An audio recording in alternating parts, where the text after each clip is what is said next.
اللہ تبارک و تعالیٰ کا بہت فضل اور اس کا بڑا احسان اور شکر ہے کہ اس نے ہم سب کو یہاں اس سالانہ پروگرام میں دین اور ایمان کی نسبت پر جمع ہونے کی توفیق نصیب فرمائی۔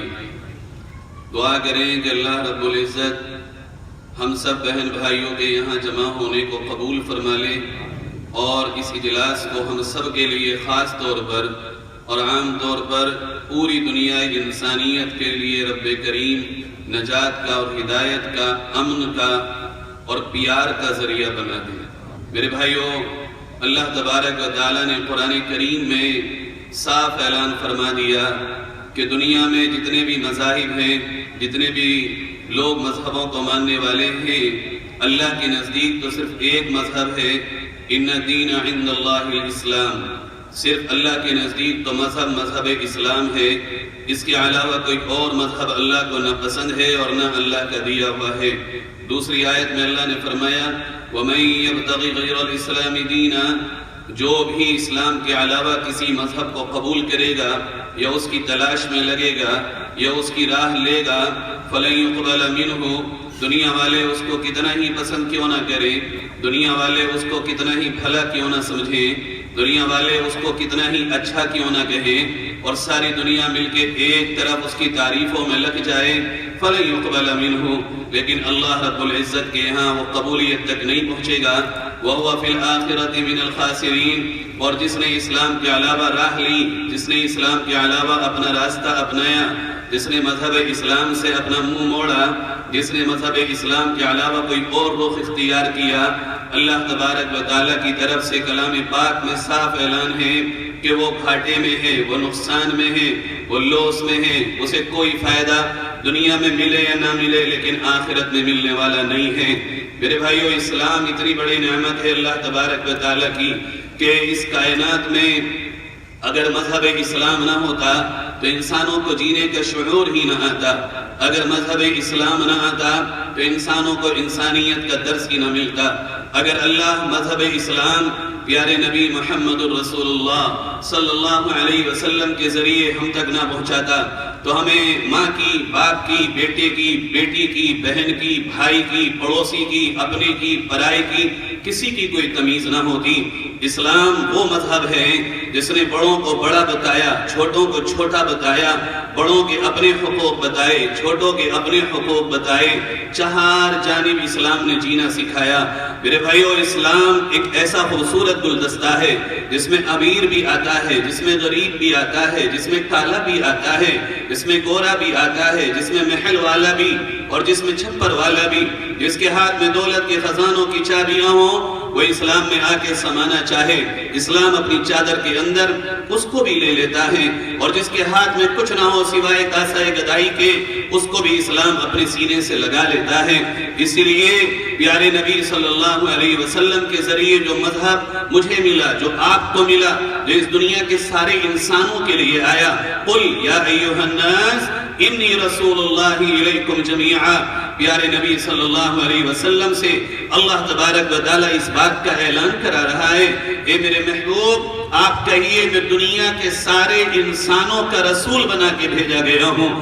اگر کسی کو یہ غلط فہمی ہو کہ رسول فقط ہمارے ہیں تو یہ غلط فہمی کو دور کر لینا چاہیے، رسول سارے انسانوں کے ہیں، چونکہ اللہ نے میرے نبی کے لیے جب کہا وَمَا أَرْسَلْنَاكَ إِلَّا رَحْمَةً لِلْعَالَمِينَ، اے نبی آپ رحمت بنا کے بھیجے گئے ہیں، فقط مسلمانوں کے نہیں، فقط ان ایمان والوں کے نہیں جو کلمہ طیبہ پڑھ لیں، بلکہ تمام عالموں کے لیے آپ رحمت ہیں، آپ انسانوں کے لیے رحمت، آپ جانوروں کے لیے رحمت، آپ آسمان والے مخلوق کے لیے رحمت، آپ زمین والی مخلوق کے لیے رحمت۔ اس لیے کہ اگر آپ نہ آتے تو یہ دنیا نہ ہوتی، یہ زمین نہ ہو، یہ محمد نہ ہوتے تو کچھ بھی نہ ہوتا، نہ یہ زمین ہوتی، نہ آسمان ہوتا۔ تو میرے بھائیوں، اسلام کو سمجھنے کی ضرورت ہے۔ اسلام جو پیغام لے کے آیا، مذہب اسلام جس قانون کو لے کے آیا اس کو آج مجھے اور آپ کو سمجھنے کی ضرورت ہے۔ بہت بڑی غفلت ہے ہماری اور آپ کی اسلام کی طرف سے۔ اللہ تبارک و تعالی ہم سے بڑا پیار بھرے انداز میں کہہ رہا ہے، اے وہ لوگوں جنہوں نے کلمہ پڑھ لیا، لا الہ الا اللہ محمد الرسول اللہ، جنہوں نے یہ کہہ دیا کہ اللہ کے سوا کوئی معبود نہیں اور محمد صلی اللہ علیہ وسلم اللہ کے رسول ہیں، یہ کلمہ پڑھ کے تم اسلام کے بارڈر کے اندر آ چکے ہو، ایمان کی باؤنڈری میں داخل ہو چکے ہو، تمہارا لیول مسلمانوں کا لگ چکا ہے، تمہیں دنیا مسلمان مانتی ہے، لیکن نہیں کام اس سے نہیں بنے گا۔ یا ایھا الذین آمنو، ایک کلمہ پڑھنے والوں، ایمان لانے والوں، اللہ کو ماننے والوں، نبی کا گن گانے والوں، ادخلوا فی السلم کافہ، سارے کے سارے پورے کے پورے اسلام میں آؤ۔ ایسا نہیں ہوگا کہ تم اپنی رات کسی اور کے طریقے پہ گزارو، دن کسی اور کے طریقے پہ گزارو، صبح تمہاری کسی اور کے طریقے پہ گزرے۔ مسجد کے اندر تو فقط اسلام ہو، لیکن مسجد کے باہر فرعونیت کے وہ اصول جو بنائے گئے ہیں دنیا کی تباہی کے لیے وہ اختیار کر لیے جائیں۔ نہیں، مسجد کے اندر بھی اسلام ہوگا، مسجد کے باہر بھی اسلام ہوگا، گھر کے اندر بھی اسلام ہوگا، گھر کے باہر بھی اسلام ہوگا، میری خوشی میں بھی اسلام ہوگا، میرے غم میں بھی اسلام ہوگا۔ ادخلوا فی السلم کافہ، میرے اللہ نے ہمیں اور آپ کو حکم فرمایا ہے پورے کے پورے اسلام میں داخل ہو جاؤ، اور اسلام کے علاوہ جو بھی راستے ہیں، اسلام کے علاوہ جو بھی راہیں ہیں، اسلام کے علاوہ جو بھی اصول ہیں، مذہب اسلام کے علاوہ جو بھی تمہیں راہیں بتائی گئی ہیں، وَلَا تَتَّبِعُوا خُطُوَاتِ الشَّيْطَانِ، یہ سب کی سب شیطان کی راہیں ہیں، اس لیے کہ رب نے تو دو ہی راہیں بنائی ہیں، یا تو رحمان کا راستہ ہے یہ شیطان کا راستہ ہے، بیچ سے کوئی راستہ نکلتے ہی نہیں ہے، یا تو اسلام کی طرف آ کے کھڑے ہو جاؤ یا شیطان کی طرف جا کے کھڑے ہو جاؤ۔ اگر تم اسلام میں نہیں ہو تو اللہ کا یہ مطالبہ تم سے ختم ہے، تو اس لیے کہ جو اسلام میں نہیں ہے اس سے پہلا مطالبہ یہ ہے کہ تو کلمہ پڑھ، پہلے اسلام کی باؤنڈری میں داخل ہو جا، اور جو داخل ہو چکا ہے کلمہ پڑھ کے اس سے یہ مطالبہ ہے ادخلوا فی السلم کافہ، اے اپنی بچپن سے لے کے جوانی تک، جوانی سے لے کے بڑھاپے تک، پیدائش سے لے کے موت تک، غم سے لے کے خوشی تک، امیری سے لے کے غریبی تک، آنسوں سے لے کے مسکراہٹ تک، دھوپ سے لے کے چھاؤں تک، پورا کا پورا اسلام میں داخل ہو جا، کامیابی تیرے قدم کو چومنے تیار ہے۔ میرے بھائیوں، آج اس بات کی بڑی سخت ضرورت ہے کہ ہم اسلام کو سمجھیں۔ اسلام کیا ہے؟ آئیے نبی کریم صلی اللہ علیہ وسلم سے پوچھتے ہیں آقا اسلام کیا ہے؟ آپ صلی اللہ علیہ وسلم فرماتے ہیں، حضرت جبریل سوال کر رہے ہیں، یا رسول اللہ اخبرنی عن الاسلام، مجھے اسلام بتائیے کیا ہے؟ آپ نے فرمایا ان تشہد ان لا الہ الا اللہ، اس بات کی گواہی دو کہ اللہ کے سوا کوئی معبود نہیں ہے، وَأَنَّ مُحَمَّدَ الرَّسُولُ اللَّهِ، اور اس بات کی گواہی دو کہ محمد صلی اللہ علیہ وسلم اللہ کے رسول ہیں، وَتُقِيمَ الصَّلَاةَ، نماز ادا کرو، وَتُؤْتِيَ الزَّكَاةَ، زکوٰۃ ادا کرو، وَتَصُومَ رمضان، رمضان کے روزے رکھو، وَتَحُجَّ الْبَيْتَ إِنِ اسْتَطَعْتَ إِلَيْهِ سَبِيلًا، اگر تمہیں اللہ نے گنجائش دی ہے تم سفر حج کر سکتے ہو، سفر حج کرو۔ اس کو کہتے ہیں 5 pillars of اسلام، یہ 5 ستون ہیں اسلام کے، یہ 5 بنیادی ارکان ہیں اسلام کے۔ یہ میرے نبی صلی اللہ علیہ وسلم نے امت کی تعلیم کے لیے موٹی موٹی چیزیں بتائیں، لیکن اسلام کے بنیادی طور پر یہ 5 پلرز ہیں، اور اس کے علاوہ 5 شعبے بھی ہیں جس کے بغیر اسلام کا ماننے والا اپنے آپ کو کامل مسلمان کہنے کا حقدار نہیں ہے۔ اسلام کے وہ بنیادی شعبے میں آپ کے سامنے بہت تفصیل سے بیان نہیں کر سکتا سوائے 1-2 کے۔ آئیے اس کو دیکھتے ہیں کہ اسلام کے وہ شعبے کیا ہیں جس پہ ہزاروں کتابیں لکھی گئیں، اولیاء کرام نے قلم اٹھائے، دوات کی روشنائی ختم ہو گئی، قلم کی نوک سوکھ گئی، کتابوں کے کتب خانے بھرے پڑے ہیں۔ ان 5 شعبوں کو ہر ایک لکھتا رہا، قیامت تک لکھتا رہے گا، لیکن میرے بھائیوں کوئی آج تک یہ نہ کہہ سکا میں نے اسلام کی ان 5 شعبوں کا حق ادا کر دیا۔ ان میں سے پہلا شعبہ جو اسلام کا ہے، پہلا ڈپارٹ جو اسلام کا ہے، پہلی منزل جو اسلام کی ہے، فرمایا وہ عقائد ہیں، وہ عقائد ہیں۔ عقائد یہ اسلام کے لیے بنیاد کی حیثیت رکھتے ہیں، عقائد اسلام کے لیے جڑ کی حیثیت رکھتے ہیں۔ اگر اسلام میں اسلام کو ماننے والا اپنے عقائد کو درست نہ کرے تو اس کے اعمال کی کوئی حیثیت اللہ رب ذوالجلال کے ہاں نہیں ہے۔ اور عقائد میں 3 چیزیں آتی ہیں، بہت غور سے ہم اس چیز کو لے لیں۔ نمبر 1 توحید، نمبر 2 رسالت، نمبر 3 آخرت۔ توحید یہ اکیلا اسلام کا ایسا باب ہے جس کی تمام انبیاء کرام علیہ السلام نے آ کے دعوت دی ہے۔ کوئی نبی، کوئی رسول ایسا نہیں آیا جس نے آ کے توحید کی دعوت نہ دی ہو۔ سورہ انبیاء آیت نمبر 25 میں اللہ تبارک و تعالیٰ فرما رہا ہے وَمَا أَرْسَلْنَا مِن قَبْلِكَ مِن رَّسُولٍ إِلَّا نُوحِي إِلَيْهِ أَنَّهُ لَا إِلَٰهَ إِلَّا أَنَا۔ اے میرے محبوب صلی اللہ علیہ وسلم، آپ سے پہلے ہم نے جتنے بھی رسول بھیجے، ہم نے جتنے بھی نبی بھیجے، جتنے بھی پیغمبر بھیجے، سب کو بنیادی کام یہ دے کے بھیجا کہ اپنی قوم سے کہو لا الہ الا انا، میرے سوا تمہارا کوئی معبود نہیں ہے، سو فاعبدنی، تو میری عبادت کرو۔ توحید کی کئی طرح کی اقسام ہیں، اس وقت بہت تفصیل سے سمجھنا ناممکن ہے، میں ایک اشارے دے رہا ہوں، خدا کرے ہم اور آپ اس کے بعد سمجھنے والے بنے۔ ایک ہوتا اللہ کی ذات میں توحید، ایک ہوتا اللہ کی صفات میں توحید، ایک ہوتا بندوں کے حق میں توحید، یہ 3 چیزیں ہیں۔ اللہ کی ذات میں توحید، ذات کا مطلب یہ ہے اللہ اکیلا ہے، اس کا کوئی شریک نہیں، لم یلد ولم یولد، نہ وہ کسی کا بیٹا، نہ اس کا کوئی بیٹا، نہ وہ کسی ماں نے جنا، اور نہ ہی اس کی کوئی بیوی ہے۔ ولم یکن لہ کفوا احد، وہ اکیلا ہے، وہ اکیلا ہے، وہ اکیلا ہے، کوئی اس کی ذات میں شریک نہیں ہے، کوئی اس کی ذات میں شریک نہیں ہے۔ جب وہ اکیلا ہمارا پیدا کرنے والا ہے تو اللہ نے قرآن میں حکم دیا وَإِلَٰهُكُمْ إِلَٰهٌ وَاحِدٌ لَا إِلَٰهَ إِلَّا هُوَ الرَّحْمَٰنُ الرَّحِيمُ۔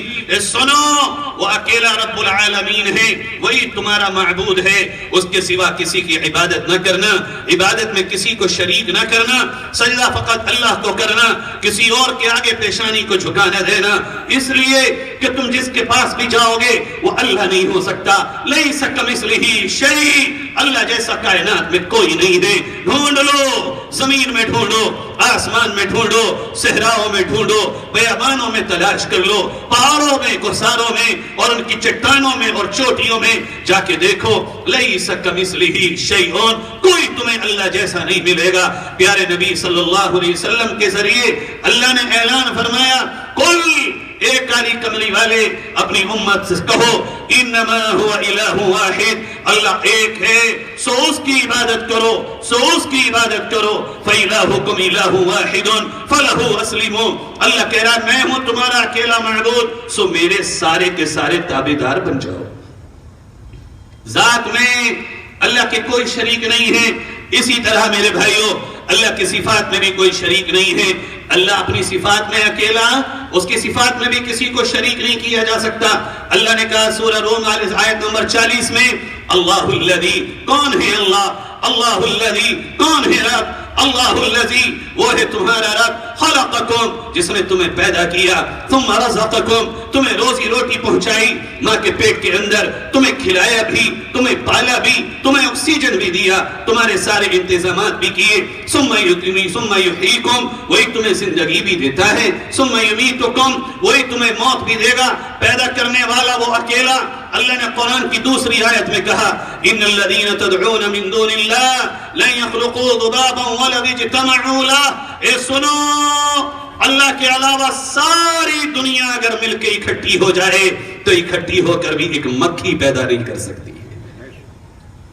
فرمایا بڑا پیارا انداز ہے، قرآن پڑھا کریں، قرآن پڑھا کریں۔ قرآن کا سب سے بڑا چیپٹر ہے اللہ کی توحید، قرآن کا سب سے بڑا عنوان ہے اللہ کی توحید۔ قرآن کے آدھے حصے سے زیادہ اللہ نے اپنی قدرت کو، اپنی توحید کو، اپنے اکیلا ہونے کو اللہ نے قرآن میں بیان فرمایا۔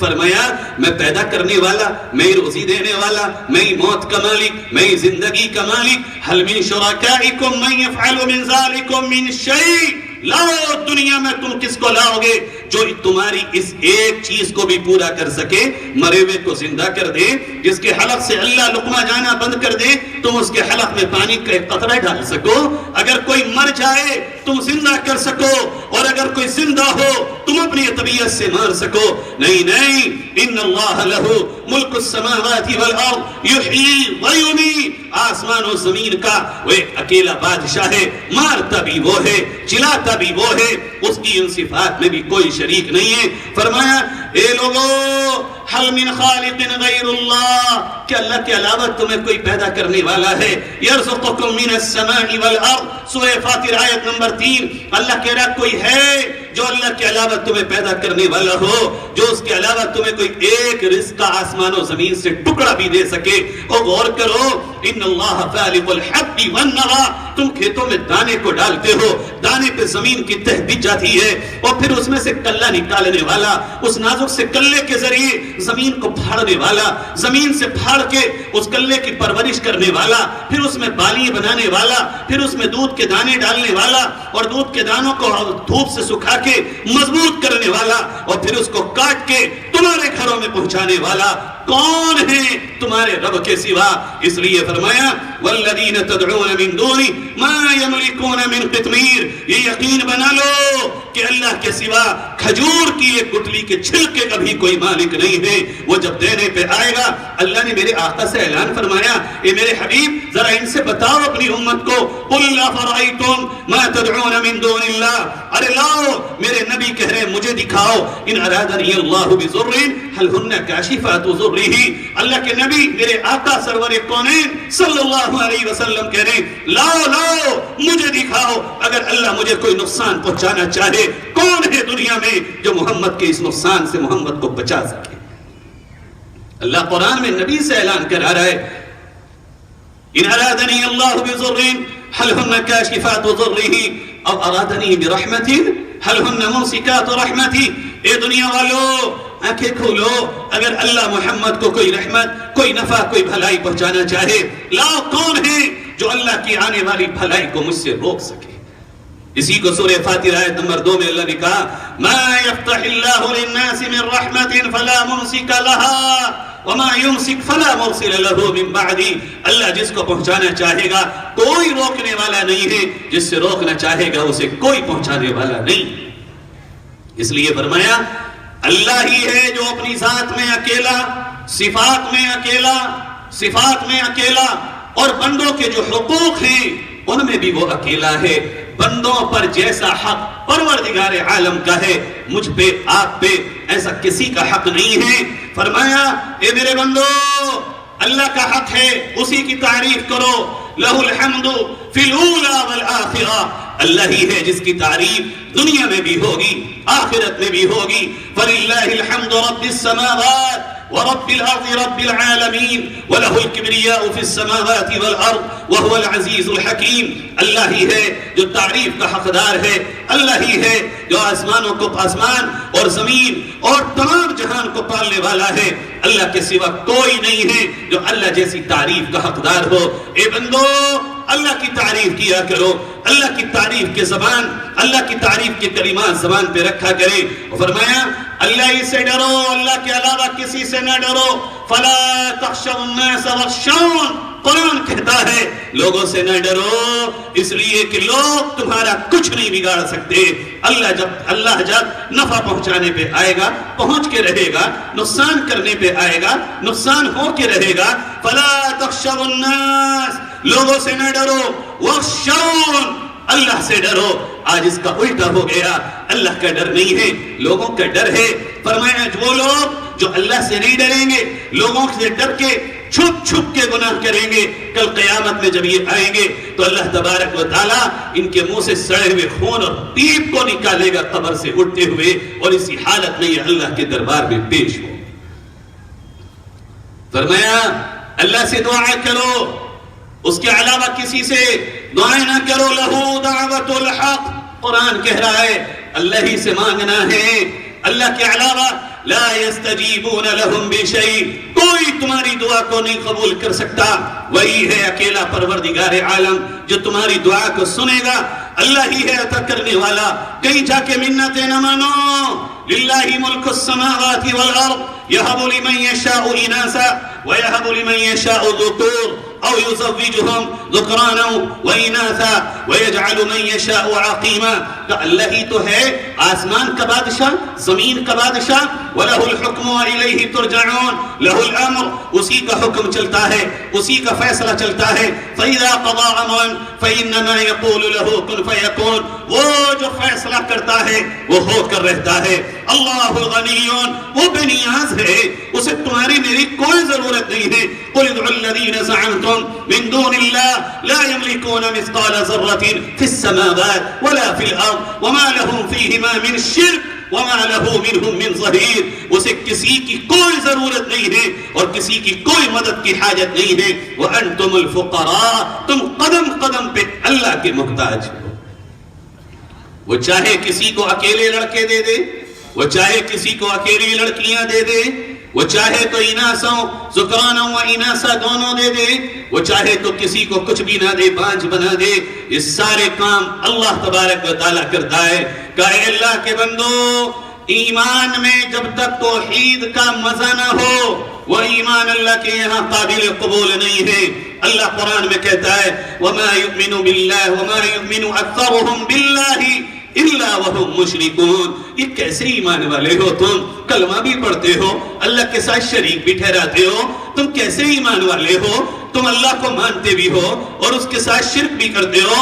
سنو سنو، اگر شرک سے نہ بچا گیا، اگر شرک سے حفاظت نہ ہوئی تو کائنات کا سب سے بڑا گناہ ہے شرک. شرک سب سے بڑا ظلم ہے. اللہ نے قرآن میں فرمایا ان الشرک لظلم عظیم. یہ لوگوں، سب سے بڑا پاپ، سب سے بڑا پاپ، سب سے بڑا ظلم اگر کوئی ہے تو وہ شرک ہے. الذین آمنوا ولم یلبسوا ایمانہم بظلم. اور مسلمانوں کے لیے تو یہ اچھی بات نہیں ہے نا کہ وہ اپنے ایمان کو کسی ظلم کے ساتھ ملا دیں اور اللہ کے ساتھ اس ملاوٹ کے ساتھ حاضر ہوں. اللہ کے سامنے جائیں تو وہ ایمان میں ملاوٹ لے کر کے جائیں. اللہ کے یہاں ملاوٹ نہیں چلے گی چونکہ وہ بڑا باریک بھی ہیں. اللہ کے یہاں کھرے اور کھوٹے کی پہچان ہوگی اور اللہ کہے گا ارینی ما قدمتا. میرے بندے آج مجھے دکھا تو نے دنیا میں رہتے ہوئے میرے پاس کیا بھیجا تھا. خالص ایمان یا ملاوٹ کا ایمان، خالص توحید یا ملاوٹ کی توحید. میرے اوپر تیرا سچا بھروسہ اور سچا آسرا یا دنیا والوں کو آسرا بنا کے میرے نام پر تو نے دھوکہ دیا. ارینی ما قدم تھا، مجھے دکھا تو میرے پاس تو نے دنیا میں کیا بھیجا تھا. میرے بھائیو، اس سوال کو آج میں اور آپ اپنے دل کی تختی پر لکھیں کہ آنے والے کل میں دنیا کا یہ حقیقی سوال ہے جو قیامت میں ہوگا. ارینی ما قدم تھا، اے میرے بندے مجھے دکھا. کھولو اس کا نام ہے اعمال، کھولو اس کا نام ہے اعمال کا چیپٹر اور دیکھو اس نے ہمارے لیے، ہمارے پاس اس نے دنیا میں کیا بھیجا ہے. اس لیے میرے بھائیو، عقائد میں پہلی چیز ہے توحید. توحید کو سیکھیں، ایمان کو سیکھیں. اللہ نے کہا کوئی بھی گناہ لاؤ گے میں چاہوں گا تو معاف کر دوں گا، لیکن میں شرک کو معاف نہیں کروں گا. شرک لاؤ گے 1000 حج بھی ہوں، عمرے بھی ہوں، نمازیں بھی ہوں، نفل بھی ہوں، صدقے بھی ہوں، خیرات بھی ہوں، بڑے لمبے لمبے سجدے بھی ہوں، بڑی آہ بھری دعائیں بھی ہوں، بڑے آنسو بھری ہماری راتوں کے جاگنے بھی ہوں، لیکن خدا رب ذوالجلال صاف اعلان کر رہا ہے انہو من یشرک باللہ فقد حرم اللہ علیہ الجنہ. جو شرک لے کے آئے گا اللہ نے اعلان فرما دیا جنت اس پر حرام ہے. حرم اللہ علیہ الجنہ قرآن کریم کی آیت ہے. اور ہوگا کیا؟ وَمَأْوَاهُ النَّارِ. کہا دیکھو اس کا ٹھکانہ ہم نے دنیا میں اعلان کر دیا جہنم ہوگا. اور اس تعلق سے آخری بات کہہ رہا ہوں، اس کے بعد میں آگے بڑھتا ہوں. حضرت نبی کریم صلی اللہ علیہ وسلم نے معاذ بن جبل رضی اللہ عنہ کو 10 وصیتیں فرمائیں. ان میں سے پہلی وصیت فرمائی، حضرت معاذ کہتے ہیں میرے حبیب نے مجھ سے کہا لا تشرک باللہ یا معاذ. اے معاذ، اللہ کے ساتھ شرک مت کرنا. ان قتلتا وحرقتا، چاہے تیری جان چلی جائے یا زندہ تجھے آگ میں جلا دیا جائے، لیکن شرک مت لے کے آنا، شرک مت لے کے آنا. اور یہ ہوا ہے ایمان والوں نے جب شرک کی ایمان والوں کو دعوت ملی مکہ مکرمہ کے اندر. حضرت سمیہ رضی اللہ تعالی عنہ یہ وہ پہلی خاتون اسلام ہیں جو مسلمانوں نے سب سے پہلے قربانی دے کے دنیا سے گئی ہیں. ایک طرف موت کھڑی ہے, ایک طرف زندگی ہے. اگر کلمہ چھوڑتی ہیں, توحید کو چھوڑتی ہیں, زندگی مل جاتی ہے, اور اگر زندگی اپناتی ہیں تو توحید چلی جاتی ہے. اے میرے بھائیو, اس خاتون نے, صحابیہ رسول نے, اور دنیا کی سب سے پہلی شہیدہ عورت جس نے نبی کریم صلی اللہ علیہ وسلم کے دین کے لیے قربانی دی ہے, اس نے موت کو گلے لگایا. چونکہ موت میں حقیقت کی زندگی چھپی تھی. توحید والا جب موت کے شکار ہوتا ہے اس کے لیے جنت کے در کھل جاتے ہیں, اور جب توحید نہ ہو, ایمان نہ ہو, وہ موت کا شکار ہوتا ہے تو جہنم اس کا استقبال کرتی ہے. اس لیے آئیے اس ایمان کو سیکھنے کے کچھ طریقے ہیں, اس کو اپنائیے. نمبر 1, ایمان یوں نہیں آئے گا خالی میں تقریر کر دوں شام میری جھال میں. نا, ایمان سیکھنے کی چیز ہے. بڑے بڑے اللہ کے ولیوں نے اپنی قربانیاں دی ہیں ایمان سیکھنے کے لیے.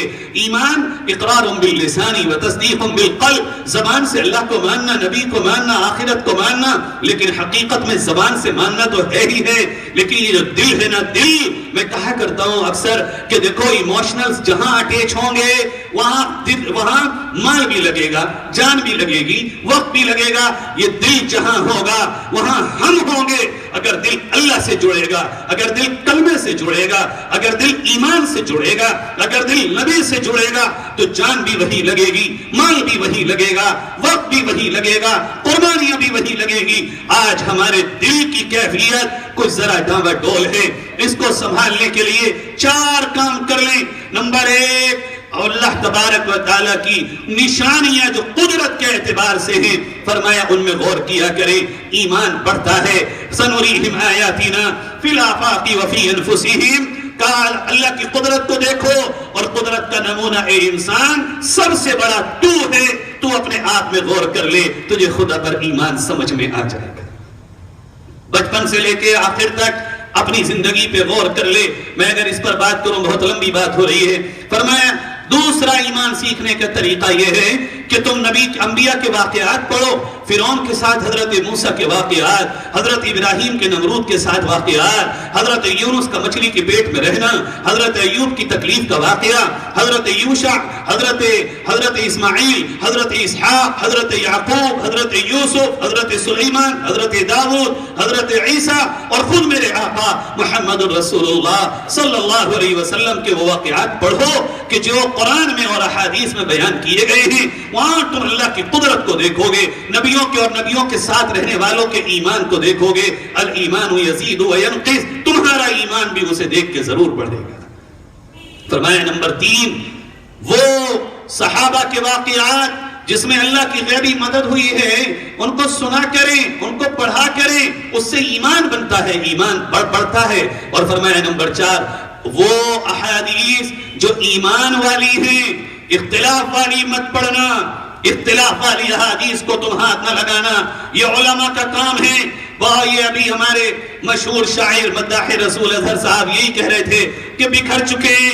بکھرنے کی واحد وجہ ہے جو کام ہمارا نہیں تھا, عوام کا نہیں تھا, اس پر ہم چلے گئے ہیں. یہ کام اختلاف کو حل کرنا علماء کا کام ہے, درسگاہوں کا کام ہے, مدارس کا کام ہے, مفتیان کا کام ہے, عوام کا کام نہیں ہے. عوام الناس ان حدیث کا مطالعہ کرے جن میں اللہ کے نبی نے ایمان کو بیان کیا, شرک کو بیان کیا, توحید کو بیان کیا, قدرت الہی کو بیان کیا, اللہ کے کریم ہونے کو, غفور ہونے کو, غفار ہونے کو, رحمان ہونے کو, رحیم ہونے کو بیان کیا. بدر کو پڑھو, احد کو پڑھو, احزاب کو پڑھو, حنین کو پڑھو, تبوک کو پڑھو, نبی کی ان جنگوں کو پڑھو جس میں مدد الہی غیبی طور پر آئی ہے. ایمان بنے گا. اس کے بعد جو ایمان بنتا ہے میرے بھائیوں, پھر اس ایمان کے نتیجے میں رب کا اگر یہ حکم آ جائے بچے کو صندوق میں بند کر کے دریا کے حوالے کر دو, تو وہ حضرت موسیٰ کی ماں اٹھتی ہے, ظاہری اسباب سے قطع نظر بچے کو دریا کے حوالے کرتی ہے. اور پھر اس ایمان کا نتیجہ یہ آتا ہے, دریا کا کام بھی ڈبونا, لیکن جب ایمان کے ساتھ کوئی عمل ہوتا ہے مدد الہی, نصرت خداوندی نازل ہوتی ہے, اور پھر وہ دریا میں بھی بچے کو بچا کے دکھاتی ہے. نمبر 2, اسلام کا دوسرا شعبہ جو جڑ ہے اسلام کی وہ ہے عبادات. عبادات میں 4 چیزیں آتی ہیں, نماز, روزہ زکات حج، روزہ زکات حج سے میں آج بات نہیں کر سکتا، ایک صرف نماز پر بات کر لیں چند منٹ۔ نماز کیا ہے؟ یہ تمام عبادات کی جڑ ہے، سردار ہے، راس العبادات ہے۔ اللہ نے قرآن کریم سورہ مومنون آیت نمبر 2 اور آیت نمبر 3 میں مسلمانوں کی کامیابی کی ضمانت نماز کے لیے دی ہے۔ فقط وہ مومن کامیاب ہوں گے، قد افلح المؤمنون الذین هم فی صلاتهم خاشعون، اور آیت نمبر 9 والذین هم علی صلواتهم یحافظون، وہ ایمان والے، وہ کلمہ پڑھنے والے، وہ اسلام لانے والے، وہ غلامان مصطفیٰ جو نماز پڑھتے ہوں گے تین چیزوں کے ساتھ۔ نمبر 1 ان کی نماز میں خشوع ہو، نمبر 2 ان کی نماز میں خضوع ہو، نمبر 3 وہ نماز وقت پہ پڑھے اور جماعت کے ساتھ پڑھے۔ جن تین چیزوں کے ساتھ جو نماز پڑھے گا، 21ویں پارے میں رب کریم نے فرمایا ان الصلاۃ تنہی عن الفحشاء والمنکر، ایسی نماز اسے برائیوں سے روک ڈالے گی، ایسی نماز اسے بے حیائی سے روک دے گی، ایسی نماز اس کے لیے برکت کا، رحمت کا، اللہ کی طرف سے نصرت کا ذریعہ بنے گی۔ نماز میں 3 چیزیں ہیں، خشوع، خضوع اور وقت پر جماعت کے ساتھ نماز پڑھنا۔ نمبر 1 خضوع دیکھتے ہیں ہم۔ خضوع کیا ہے؟ خضوع یہ ہے کہ ظاہری جو شکل ہے، جو اوپینین ہے ہماری، ہاتھوں کو اٹھانا، ہاتھوں کو باندھنا، رکوع میں جانا، سجدے میں جانا، رکوع سے اٹھنا، سجدے سے اٹھنا، فرمایا یہ سارا کا سارا ظاہری عمل پیارے نبی صلی اللہ علیہ وسلم کی سنت کے مطابق ہونا چاہیے۔ جلد بازی نہ ہو، آرام سے ہو، یہ یقین ہو کہ مالک مختار، مالک و مختار رب ذوالجلال کے سامنے کسی کام کو انجام دیا جا رہا ہے، اس کو خضوع کہتے ہیں۔ اور خشوع کا مطلب یہ ہے کہ ہمارا دل اللہ کی یاد میں لگا ہو، الفاظوں پر غور ہو، معنی پر غور ہو، جو لفظ ہم پڑھ رہے ہوں وہ رٹے رٹائے یوں ہی نکل نہ رہے ہوں کہ ہم نے امام نے پہلی رکعت میں کون سی سورت پڑھی، دوسری رکعت پڑھنے کے بعد یاد ہی نہ رہا۔ دیکھ لو مسجدوں میں جا کے نمازیوں سے پوچھ لو پہلی رکعت کی سورت کون سی تھی، چوتھی رکعت کے سلام کے بعد وہ یہ بتا ہی نہ سکے گا کہ سورت کون سی پڑھی۔ اس لیے خشوع میں آتا ہے نمبر 1 الفاظ پہ غور کرو، کیا تم پڑھ رہے ہو، الفاظ اگر درست ہو جائیں تم معانی پہ غور کرو کہ تم اپنے اللہ سے کیا بات کر رہے ہو۔ چونکہ نماز الصلاۃ معراج المؤمنین، مومن کے لیے تو یہ معراج ہے، مومن کو کوئی وہ معراج تھوڑی نہ ہوگی جو نبی کو ہوئی ہے، مومن کی معراج تو نماز میں ہے۔ چونکہ میرا اللہ جب مومن سجدے میں ہوتا ہے وہ خطاب کرتا ہے کہ کوئی نہیں کر سکتا، اللہ کہتا ہے میرے بندے جب تو سجدہ کر رہا ہوتا ہے تیرے میرے درمیان کوئی نہیں ہوتا، دنیا والوں کے پاس جاؤ، ہاتھ جوڑو، جھکو، دھکے دے کے نکال دیتے ہیں یا زیادہ سے زیادہ لائن لگا کے آگے بڑھا دیتے ہیں۔ پروردگار اکیلا ایسا میرا اللہ ہے جو یہ کہتا ہے میرے بندے اقترب، اور قریب آ، اور لمبا سجدہ کر، اور مجھ سے مانگ، اور زیادہ آس لگا، اور زیادہ سہارے لگا، اور زیادہ تمنائیں کر، خوب مانگ، لمبے لمبے سجدے کر لے۔ ایک اکیلا اللہ ہے جو سجدے میں اپنی طرف بلاتا ہے۔ ہاں میرے بندے کہہ لے کیا کہہ رہا ہے، بول لے کیا بول رہا ہے۔ میرے بھائیوں جب تک نماز میں خشوع نہیں ہوگا ایسی نماز پڑھنے والا مومن کبھی کامیاب نہیں ہو سکتا۔ دوسری تیسری چیز، نماز وقت پر ہو، جماعت کے ساتھ ہو۔ یہ تو ہم بھول ہی گئے، نماز جماعت سے پڑھنا تو یاد ہی نہیں رہا۔ لوگ کہتے ہیں طبیعت خراب ہے، دکان کا کام ہے، سفر میں ہے، اور دل تھام کے بیٹھو۔ میں تمہیں ایک حدیث سناتا ہوں، شاید دل تڑپ اٹھے آج میرے اور آپ کے، ہم سبھی قصوروار ہیں مجھ سمیت، خدا مجھے آپ کو توفیق دے دے۔ کہ ایک صحابی ہیں حضرت عبداللہ ابن ام مکتوم رضی اللہ عنہ، آنکھوں سے اندھے ہیں۔ ایک دن نبی کریم صلی اللہ علیہ وسلم کے پاس آئے اور کہنے لگے یا رسول اللہ انی رجل ضریر البصر، اللہ کے نبی آپ دیکھ رہے میں آنکھوں سے اندھا ہوں، شاسع الدار، میرا گھر مسجد نبوی سے بہت دور ہے، میرا اور لیس لی قائد، اللہ کے نبی مجھے لانے والا بھی میرا کوئی گھر میں نہیں ہے، هل تجد لی رخصہ ان اصلی فی بیتی، اللہ کے نبی کیا میرے لیے اجازت ہے کہ میں اپنے گھر میں نماز پڑھ لیا کروں؟ اندھا بھی ہوں، دور بھی ہے، لانے والا کوئی نہیں۔ تین پرابلمز لے کے آئے ہیں، تین عذر لے کے آئے ہیں۔ آپ نے فرمایا اے عبداللہ حل تسمع النداء، جو مؤذن اذان دیتا ہے اس اللہ کی پکار کو تو سنتا ہے؟ حضرت عبداللہ کہتے ہیں نعم آپ نے فرمایا فحی، اگر تو سنتا ہے رب ذوالجلال کی پکار کو تو پھر تم مسجد آ، بھلے سو تو نابینا ہے، گھر تیرا دور ہے، لانے والا کوئی نہیں ہے، لیکن آ۔ تین عذر صحابی رسول لے کے آئے ہیں، تینوں میں اجازت نہ ملی جماعت چھوڑنے کی، مسجد چھوڑنے کی۔ چوتھی مرتبہ پھر آ گئے اور کہنے لگے یا رسول اللہ، چونکہ ان کی عمر گزرتی جا رہی ہے، کہنے لگے یا رسول اللہ ان بین بیتی و مسجدی نخلا و شجرا، اے اللہ کے رسول میرے گھر اور مسجد نبوی کے درمیان بہت سارے پیڑ پودے ہیں، جھاڑ جھنکار ہیں، اے اللہ کے نبی، اور دوسری چیز ان المدینہ کثیرۃ الحوام والسباع، اے آقا جب میں اپنے گھر سے یہاں آتا ہوں تو ان جھاڑ جھنکاروں میں سے کوئی کیڑا مکوڑا مجھے کاٹ سکتا ہے، اے آقا اب تو مجھے اجازت دے دیجئے کہ میں گھر میں نماز پڑھ لیا کروں۔ آپ نے کہا عبداللہ هل تسمع النداء، هل تسمع النداء، کیا تو سنتا ہے مؤذن کی اذان کو؟ جی یا رسول اللہ سنتا ہوں۔ تو یہ عبداللہ جب تیرے کانوں میں خدا کی پکار پڑتی ہے تو گھر چھوڑ کے مسجد ہی چلا۔ ہے کیسا میرے نبی نے جماعت کی پابندی کا سبق دیا ہے، کیسا مسجد میں نماز کا سبق دیا ہے۔ اب چھٹی بار آ گئے اور آ کے کھڑے ہو گئے نبی کے سامنے، بڑا دل میرے بھائیوں نچوڑنے والی حدیث ہے یہ، بالکل سامنے کھڑے ہو گئے نبی کے اور کہہ رہے یا رسول اللہ کما ترانی، اللہ کے نبی آپ مجھے دیکھ رہے ہیں نا، چونکہ یہ خود تو دیکھ نہیں پاتے تھے اس لیے نبی کو متوجہ فرمایا رسول اللہ کما ترانی، آپ مجھے دیکھ رہے ہیں نا؟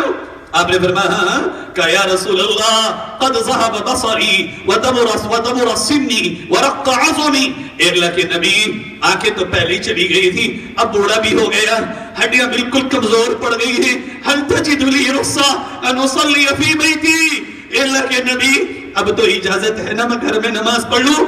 آپ نے کہا عبداللہ هل تسمع حی علی الصلاة و حی علی الفلاح، کیا تو حی علی الصلاة اور حی علی الفلاح کو سنتا ہے؟ ہاں یا رسول اللہ سنتا ہوں۔ تو فحی، مسجد میں آ کے جماعت سے نماز پڑھ۔ اب میں اپنے آپ سے اور آپ سے پوچھتا ہوں کوئی ساتواں عذر میرے تمہارے پاس ہو تو لا کے پیش کر دو۔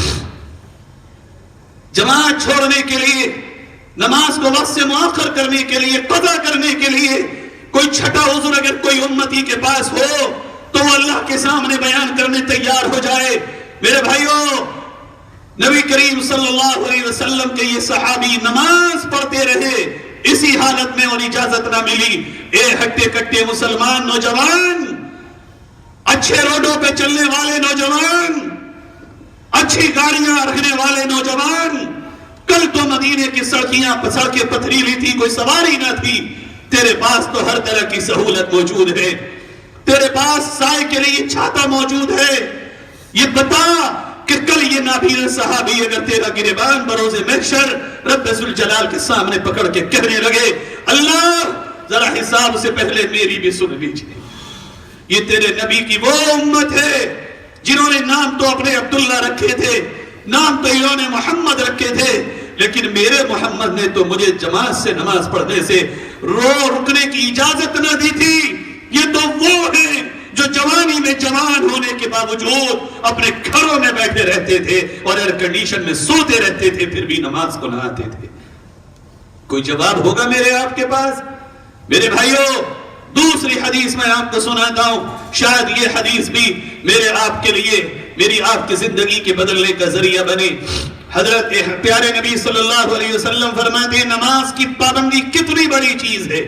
ایک ہے وہ نماز جو میں اور آپ پڑھتے ہیں اور پڑھ کے ادھر سے ادھر ہو جاتے، 2 کی پڑھ لی، 3 کی پڑھ لی، من چاہا پڑھ لی، دل میں آیا پڑھ لی، نہیں پڑھی۔ یہ تو وہ نماز ہے جو ڈگا مار نماز ہے ہماری آپ کی، من چاہی نماز ہے۔ ایک وہ نماز ہے جو پابندی کی نماز ہے، جو نماز قضا نہیں ہوتی ہے مومن کی۔ مسلمان سے نماز کا تصور یہ ہو ہی نہیں سکتا تھا کہ مسلمان نماز کے لیے اپنے آپ کو کسی اور کام میں مشغول کر دے۔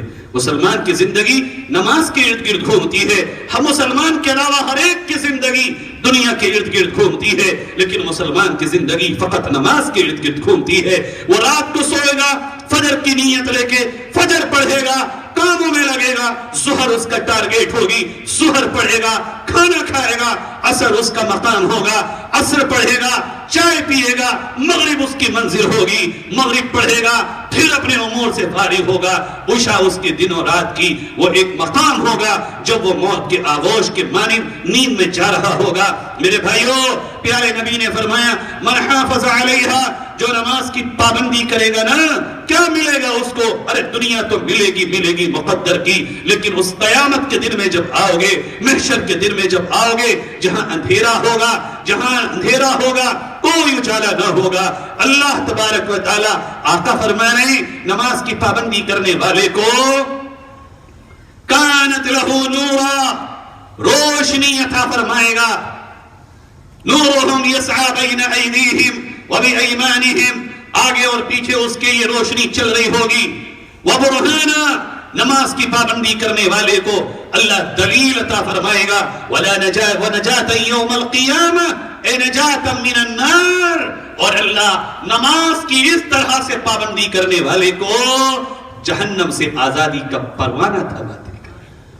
لیکن جو پابندی نہ کرے، جو کام سے کہے، نماز سے کہے رک، کام پورا کر کے آ جاؤں، نماز سے کہے ٹھہر جا، اپنے امور کو انجام دے دوں، اور میرے بھائیوں پیارے نبی صلی اللہ علیہ وسلم فرماتے ہیں وَمَن لَمْ يُحَافِظْ عَلَيْهَا، جو نماز کی پابندی نہ کرے، لَمْ يَكُنْ لَهُ نُورًا، اللہ اسے قیامت میں کوئی روشنی نہیں دے گا، اندھیرا اس کا مقدر بنے گا، وَلَا بُرْهَانًا، کوئی دلیل اس کو نہیں ملے گی، وَلَا نَجَاتًا، اور کوئی جہنم سے آزادی کا پروانہ نہیں ملے گا، بلکہ کیا ہوگا؟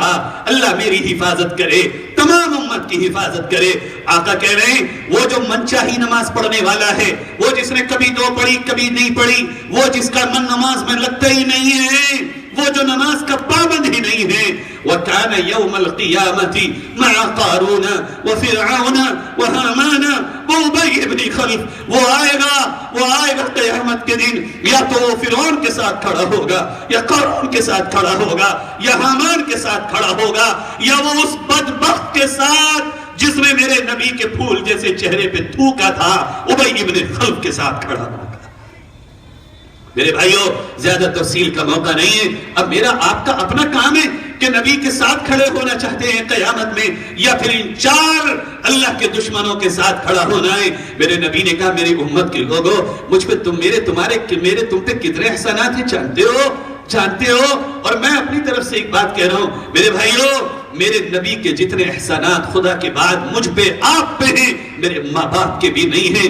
میں نے اپنے ماں باپ، آپ نے اپنے ماں باپ کے لیے کیا کچھ نہیں کیا راحت اور سکون کے لیے، لیکن نبی نے کیا مانگا؟ نبی نے کہا نماز پڑھ لو، حقیقت کی نماز، دکھاوے کی نہیں، فارملٹی نہیں، صرف اس لیے نہیں کہ بس کام پورا ہو جائے، وہ نماز جو تمام اپنے جزیات کے ساتھ ہو، جو علت قرۃ عینی فی الصلاۃ، ایسی نماز میرے دل کو راحت پہنچاتی ہے، ایسی نماز میرے دل کو ٹھنڈک پہنچاتی ہے۔ اور فرمایا میرے بھائیوں اس نماز کے تعلق سے بڑا عجیب مقام ہے یہ، میرے آپ کے نبی تو وہ ہیں جنہوں نے کبھی کسی کو بد دعا نہیں دی، ہمیشہ دشمنوں کے لیے کانٹوں کی بجائے پھول بکھیرے، اپنا گالی دینے والوں کو دعائیں دی، ستانے والوں کے لیے آپ نے اپنے بازوؤں کو پھیلا دیا گلے لگ جاؤ۔ لیکن ایک موقع آیا یہ پیار کرنے والا نبی، غزوہ احزاب کے موقع پر، غزوہ خندق جس کو کہتے ہیں، عصر کی نماز کا وقت ہے، دشمنوں سے سامنا ہے، مقابلے کا وقت ہے، لیکن موقع ایسا ہے کہ نماز پڑھ نہیں سکتے، آپ صلی اللہ علیہ وسلم بے چین ہیں نماز ہو جائے، لیکن دشمن چاروں طرف سے یہ غزوہ احزاب میں اس شدت کے ساتھ آیا تھا کہ اس نے نماز پڑھنے کا موقع نہ دیا۔ آپ کا دل اتنا دکھا صرف ایک نماز چھوٹنے پر، ایک نماز اور نماز چھوٹنے کا جو ذریعہ بنا، جماعت کفار اتنا دل دکھا میرے آقا کا، آپ نے یوں ہاتھ اٹھائے، شغلونی عن صلاۃ الوسطی، اے میرے پروردگار انہوں نے میری عصر کی نماز چھڑوا دی۔ وہ نبی جو ہمیشہ جنت کی راہ بتا رہا ہے، آج وہ نبی دعا کر رہا ہے، منع اللہ بیوتہم وقبورہم نارا، اے میرے پروردگار انہوں نے میری عصر کی نماز چھڑوا دی، میں تجھ سے دعا مانگتا ہوں تو ان کے گھروں کو اور ان کی قبروں کو جہنم کے انگاروں سے بھر دے۔ میں تم سوچے تو صحیح، کتنی نمازیں ہیں جو جا رہی ہیں، کتنی نمازیں ہیں، ایک نماز چھوٹنے کا سبب بننے والے کے لیے بخاری کی حدیث نبی کہہ رہے ہیں ان کے گھروں کو اور ان کی قبروں کو جہنم کے انگاروں سے بھر دے۔ اور نبی کی بددعا کی قبولیت میں کیا کوئی شک ہے؟ میرے بھائیو آؤ یہ طے کریں، ایمان بھی بنائیں گے، نمازی بھی بنیں گے، اور کبھی میں انشاءاللہ میرا ایک بیان بھی ہے اس پر کہ حقیقت کی نماز کون سی ہے۔ یہ موقع نہیں ہے کہ میں اس کو تفصیل کے ساتھ کہہ سکوں، بڑا لمبا چیپٹر ہے نماز کا، جو نماز کے راز اور اسرار اور رموز اور سیکریٹ کھولنے کے ہوتے ہیں، پھر کبھی انشاءاللہ میں اس کو بیان کروں گا۔ تیسری چیز جو اسلام کا تیسرا شعبہ ہے وہ ہے معاملات۔ آج جتنے جھگڑے ہیں وہ اسلامی معاملات نہ ہونے کی وجہ سے ہیں، آج جتنے مقدمے ہیں وہ اسلامی معاملات نہ ہونے کی وجہ سے ہیں۔ معاملات، لین دین، نقد ادھار، قرضہ، یہ تمام چیزیں چونکہ اسلامک ہماری نہیں بن چکی ہیں، وہ قرآن کی ہدایات، وہ نبی کریم صلی اللہ علیہ وسلم کے ارشادات جو ہمارے لیے تھے میرے بھائیوں، آج وہ ہم سے دور ہو گئے ہیں۔ یہی وجہ ہے کہ معاملات ہماری وبال جان بنتے چلے جا رہے ہیں۔ اللہ تبارک و تعالیٰ نے قرآن کریم میں سورہ بقرہ آیت نمبر 282 سب سے بڑی آیت ہے، اس میں معاملات کو بیان فرمایا۔ اے ایمان والو، اذا تداینتم بدین الی اجل مسمى فاکتبوا، جب ایک متعین مدت کے لیے معاملہ کرو، لین دین کا، ادھار کا، لکھ لیا کرو۔ ہم اور ہم زبان پہ چلے جاتے ہیں، اعتماد کر بیٹھتے ہیں، جب ٹوٹتا ہے اعتماد حسد میں مبتلا ہو جاتے ہیں، پھر دشمنیاں بڑھتی ہیں، پھر مقدمے آتے ہیں، پھر لڑائیاں ہوتی ہیں، یہاں تک کہ قتل و غارت گری کی نوبت آ جاتی ہے۔ کس لیے؟ قرآن کا ایک حکم معاملات میں نہ ماننے کی وجہ سے۔ بلکہ آگے فرمایا اسی آیت میں، لکھا کرو وَاسْتَشْهِدُوا ذَوَيْ عَدْلٍ مِّنْكُمْ، اپنے ہر معاملے میں 2 گواہ بھی بنا لیا کرو تاکہ وقت معاملہ یاد دلا دیا کریں، اور ان کے سگنیچر۔ آج تو بڑا آسان ہے، یہ اسلام ہے، یہ مذہب اسلام کا معاملہ ہے۔ آج دوسروں نے اس کو قبول کیا، وہ کامیاب ہیں، مسلمان نے اسلام کو چھوڑ دیا، پستی کی طرف جا رہا ہے۔ فرمایا دیکھو، گواہ جب بنانے کو تمہیں کوئی بلائے منع مت کرو، بن جاؤ۔ اگر تمہیں کوئی معاملہ لکھنے بلائے، اللہ نے تمہیں یہ نعمتیں دی ہے لکھنے کی، تحریر کی، رائٹنگ کی، لکھو۔ وَلْيَكْتُبْ بَيْنَكُمْ كَاتِبٌ بِالْعَدْلِ، انصاف کے ساتھ ایک لفظ بھی ادھر ادھر نہ لکھو۔ اور یاد رکھیں، لین دین معاملہ کرنے والے گواہوں کو ڈرانا مت، گواہوں کو دھمکانا مت۔ وَلَا يُضَارَّ كَاتِبٌ وَلَا شَهِيدٌ، نہ رائٹر کو اور نہ گواہوں کو ڈرانا مت، اس لیے کہ اگر تم ڈراؤ گے فَإِنَّهُ فُسُوقٌ بِكُمْ، یہ اللہ سے بغاوت ہوگی۔ وَاتَّقُوا اللَّهَ، اللہ سے بغاوت کے لیے ڈرو کہ وہ تمہاری پکڑ کرنے پر قدرت رکھتا ہے۔ معاملات میں بس 5 منٹ میں معاملات پہ بات ختم کرتا ہوں، اس کے بعد میری بہت اصل بات ہے جو اخلاق پر ہے، اور وقت مجھے بہت کم گنجائش دے رہا ہے۔ فرمایا معاملات میں سب سے اصل چیز کیا ہے؟ مال۔ معاملات میں مال ادھر ادھر ہوتا ہے، چونکہ معاملات میں حقوق ادا کرنے ہیں، بیٹیوں کو وراثت میں حصہ دینا ہے، مال سے اٹیچ ہے، بھائیوں کو حصہ دینا ہے، مال سے اٹیچ ہے، تجارت کرنی ہے، معاملہ مال سے اٹیچ ہے۔ بڑی شاندار بات ہے کہ مال، علامہ جلال الدین رومی رحمت اللہ علیہ کہتے ہیں، دنیا اور اسباب دنیا اور مال و دولت کو اس طرح سمجھو کہ جیسے پانی اور کشتی، کہ پانی کشتی کی ضرورت ہے، لیکن جب تک پانی کشتی کے چاروں طرف رہے گا کشتی محفوظ بھی رہے گی اور چلے گی بھی، لیکن اگر پانی کشتی کے اندر آ گیا کشتی ڈوبے گی اور اس میں بیٹھنے والے بھی اپنی زندگی سے ہاتھ دھو بیٹھیں گے۔ فرمایا مال اور یہ دنیا کو اسی طرح سمجھو کہ یہ مال تمہارے لیے فقط ایک زندگی کی ضرورت ہے، ایسا بھی نہیں ہے کہ نہ کماؤ، لیکن یہ ضرورت ہے، مقصد نہیں ہے۔ جب تک اس کو ضرورت سمجھ کے سلیقے سے کماؤ گے یہ تمہارے لیے کام آئے گا، اور اگر تم نے اس کو مقصد بنا لیا، صبح بھی دنیا، شام بھی دنیا، دن بھی دنیا، رات بھی دنیا، سوتے دنیا، اٹھتے دنیا، ہر وقت اگر تم نے دنیا دنیا کر لی تو یہ پانی کشتی کے اندر آ گیا ہے، اب تمہیں یہ ڈبو کے چھوڑے گا، تمہارے ایمان کو سلامت رکھ نہ سکے گا۔ فرمایا مال یا تو اللہ کی طرف سے تمہارے لیے یہ پکڑ کا سبب بنے گا یا اللہ کا فضل ہوگا۔ فرمایا پکڑ انما اموالکم اولادکم فتنہ، مال تمہارے لیے یا تو آزمائش ہے یا پھر تمہارے لیے اللہ کا فضل ہے۔ وابتغوا من فضل اللہ، علامت یہ ہے کہ اگر یہ مال لا تلہکم اموالکم اولادکم عن ذکر اللہ، اگر مال تمہیں اللہ کی طرف آنے سے روک دے، اولاد تمہیں اللہ کی طرف آنے سے روک دے، اللہ کے ذکر سے روک دے، تو یہ مال تمہارے لیے فطرہ ہے۔ اور اگر یہ مال اللہ کی یاد میں، اللہ کی یاد کو قریب کرنے کا ذریعہ بنتا ہے، اگر یہ مال اللہ کے دین کی خدمت کا ذریعہ بنتا ہے، اگر یہ مال کسی کے سر پہ سائے کا ذریعہ بنتا ہے، اگر یہ مال میرے پیٹ کی کفایت کا ذریعہ بنتا ہے، میرے بچوں کے، میرے گھر والوں کی کشادگی رزق کا ذریعہ بنتا ہے، فرمائے اللہ کی نعمت ہے، تلاش کرو۔ اور فرمایا اسلام دقیانوسی مذہب نہیں ہے جو تمہیں مسجدوں میں روحانیت کرنے کے لیے بٹھا دے کہ بس اللہ اللہ کی تسبیح پکڑ لو، نہیں، کماؤ، زاویہ نگاہ تبدیل کر لو، نیت اچھی کر لو، اپنے ایموشنل اللہ کے ساتھ اٹیچ کر لو اور اپنی نگاہ اللہ پر جما لو۔ پیارے نبی صلی اللہ علیہ وسلم فرماتے من طلب الدنیا، جس نے دنیا کو طلب کیا، تجارت کر کے دنیا کو کمایا، محنت کر کے دنیا کو کمایا، حلال طریقے پر، کوئی حرام کی آمیزش نہ ہو، واستعفافا عن مسألة، اور اس لیے نیت کر کے کمایا کہ رب کریم میں تو اس لیے کما رہا ہوں تاکہ بھیک نہ مانگنے پڑے۔ میرے بھائیو تیسری چیز فرمائی وسعیا علی اہلہ، اپنے گھر والوں کو تاکہ خرچ کر سکے، انہیں اڑا سکے، انہیں کپڑا پہنا سکے، انہیں چھت دے سکے، انہیں کھانا کھلا سکے۔ تیسری نیت اگر کسی نے یہ کی ہو، اور فرمایا چوتھی نیت وتعطفا علی جارہ، اپنے پڑوسیوں کے ساتھ مہربانی کرنے کے لیے اگر ان چار نیتوں کے ساتھ کوئی دنیا کمائے گا، میرے نبی فرماتے جاء یوم القیامت ووجہہ کالقمر لیلۃ البدر، قیامت کے دن جب یہ آئے گا اللہ تبارک و تعالی کی بارگاہ میں دودھویں چاند کی طرح اس کا چہرہ نور سے چمک رہا ہوگا۔ فرائض کے بعد سب سے بڑا کام ہے حلال دنیا کمانا اچھی نیت کے ساتھ، کسب حلال، رہبانیت اور قصل۔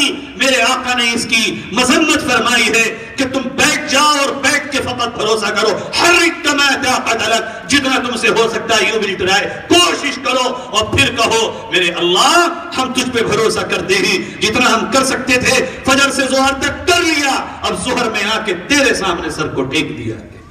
فرمایا اور اگر کسی نے اس کے علاوہ دنیا کمائی، ومن طلب الدنیا مفاخرا مکاثرا مراہیا، اگر کوئی تکبر کے لیے دنیا کمائے، فخر جھاڑنے کے لیے دنیا کمائے، دولت کا اسٹاک کرنے کے لیے دنیا کمائے، مراہیا دنیا والوں پہ دھات جمانے کے لیے اور دکھانے کے لیے دنیا کمائے گا، لقی اللہ وہو علیہ غضبان، اللہ سے جب وہ قیامت میں ملے گا تو اللہ کا غضب اس میں برس رہا ہوگا۔